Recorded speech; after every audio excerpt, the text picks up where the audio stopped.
बिस्मिल्लाहिर्रहमानिर्रहीम। तो last video में हमने देखा था कि लिग्रांज फंक्शन क्या होता है और लिग्रांज इक्वेशन ऑफ मोशन क्या होती है।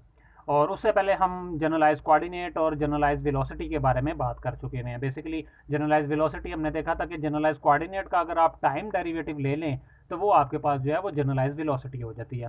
तो अब हम पढ़ेंगे जनरलाइज मोमेंटम, जनरलाइज फोर्स और kinetic energy in generalize coordinates. और इसके बाद फिर हम लिग्रांज इक्वेशन ड्राइव करेंगे और फिर हम अपनी प्रॉब्लम्स को सॉल्व करेंगे। फिर हम तमाम प्रॉब्लम्स जितनी भी चैप्टर में हैं वो तमाम सॉल्व करेंगे। तो जनरलाइज मोमेंटम देखते हैं। The Lagrangian L of a particle can be written as, किसी भी पार्टिकल के लिए लिग्रांज फंक्शन अगर हम फाइंड करें तो वो इसके बराबर है। प्रीवियस वीडियो में हमने देखा था लिग्रांज फंक्शन किसी भी सिस्टम का L equals to T minus V. T यहाँ पे काइनेटिक एनर्जी है और वी यहाँ पे पोटेंशियल एनर्जी है। काइनेटिक एनर्जी में से पोटेंशियल एनर्जी माइनस कर दें तो ये फंक्शन आपके पास जो आता है उसे हम लिग्रांज फंक्शन बोलते हैं किसी भी सिस्टम का। तो अगर आपके पास एक ही पार्टिकल होगा तो 1/2m/v² हो जाएगा काइनेटिक एनर्जी। अगर एक से ज़्यादा पार्टिकल्स होंगे तो आप इस तरह से समीशन लगा सकते हैं कि तमाम पार्टिकल्स की टोटल काइनेटिक एनर्जी आपके पास ये आ जाएगी। तो टी की जगह पे मैंने ये पुट कर दिया। अब वेलोसिटी, चूंकि हमें पता है कि वेलोसिटी क्या होती है, वेलोसिटी टाइम डेरिवेटिव होता है हमारे पास पोजीशन का। और अगर मैं मान लूँ कि मेरा पार्टिकल सिर्फ एक्स एक्सिस के अलॉन्ग मूव कर रहा है तो वेलोसिटी को मैं इस तरह से लिख सकता हूँ dxi/dt।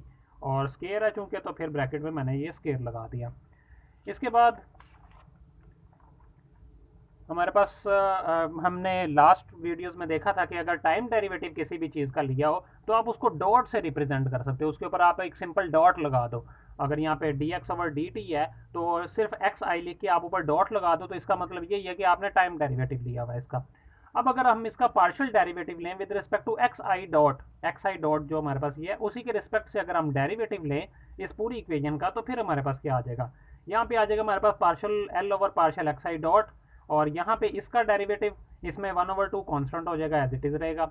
और एम आई जो है वो भी एज इट इज़ रहेगा। एक्स आई डॉट का स्केयर का डेरिवेटिव, तो इसका डेरिवेटिव आप कैसे लोगे, 2 शुरू में आ जाएगा, मतलब पावर शुरू में पावर में से कम कर दो तो आपके पास ये चीज़ आ जाएगी। और जो पोटेंशियल है आपके पास, पोटेंशियल का डेरिवेटिव ज़ीरो हो जाएगा। वो क्यों? क्योंकि ये आपके पास है वेलोसिटी। एक्स आई डॉट आपके पास ये वेलोसिटी है, ये पोजीशन नहीं है, ये वेलोसिटी है। और जो पोटेंशियल एनर्जी है वो बेसिकली पोजीशन का फंक्शन होती है, ना कि वेलोसिटी का। तो ये तो वेलोसिटी पे डिपेंड ही नहीं करती, पोटेंशियल एनर्जी वेलोसिटी पे कभी भी डिपेंड नहीं करती, सिर्फ पोजीशन पे डिपेंड करती है। तो अगर इसका वेलोसिटी के रिस्पेक्ट से डेरिवेटिव लेंगे तो वो जीरो होगा, ये वेलोसिटी के एतबार से कांस्टेंट होगा। और बाकी जो इस जो इक्वेशन में से सिर्फ एक समीशन खत्म हो गया। अब ये समीशन कहाँ गया? हमने डेरिवेटिव लिया एक्स आई डॉट के रिस्पेक्ट से। एक्स आई जो हमारे पास है वो कोई एक पार्टिकल का जो है कोऑर्डिनेट या एक पार्टिकल की वेलोसिटी होगी, क्योंकि ये तो तमाम पार्टिकल की वेलोसिटी का सम है ना। तो किसी एक के रिस्पेक्ट से जब आप डेरिवेटिव लेंगे तो उसी का डेरिवेटिव आएगा और बाकी सारों का जो डेरिवेटिव है वो जीरो हो जाएगा, क्योंकि ये वेलोसिटी उनके लिए तो नहीं होगी। अगर मैं मान लूँ कि ये I1 से लेके 10 तक है और मैं आई जो है 3 मान के उसका डेरिवेटिव ले रहा हूँ, तो यहाँ पे 1 से लेके 10 तक टर्म्स होगी आपके पास जो एडिशन की फॉर्म में होंगी। और डेरिवेटिव सिर्फ जो 3 वाली, जो जिस टर्म का आप मैं बोल रहा हूँ कि जो 3 वाली x3 डॉट का मैं ले रहा हूँ डेरिवेटिव के रिस्पेक्ट से डेरिवेटिव ले रहा हूँ, तो सिर्फ वो टर्म बचेगी, बाकी सारी जीरो हो जाएंगी। और फिर इसलिए समीशन खत्म हो गया और मेरे पास ये इक्वेशन आई। 2 से कट जाएगा और मेरे पास आ जाएगा xi/mi/xi डॉट। और ये मेरे पास मोमेंट, ये मैस है और ये मेरे पास वेलोसिटी है।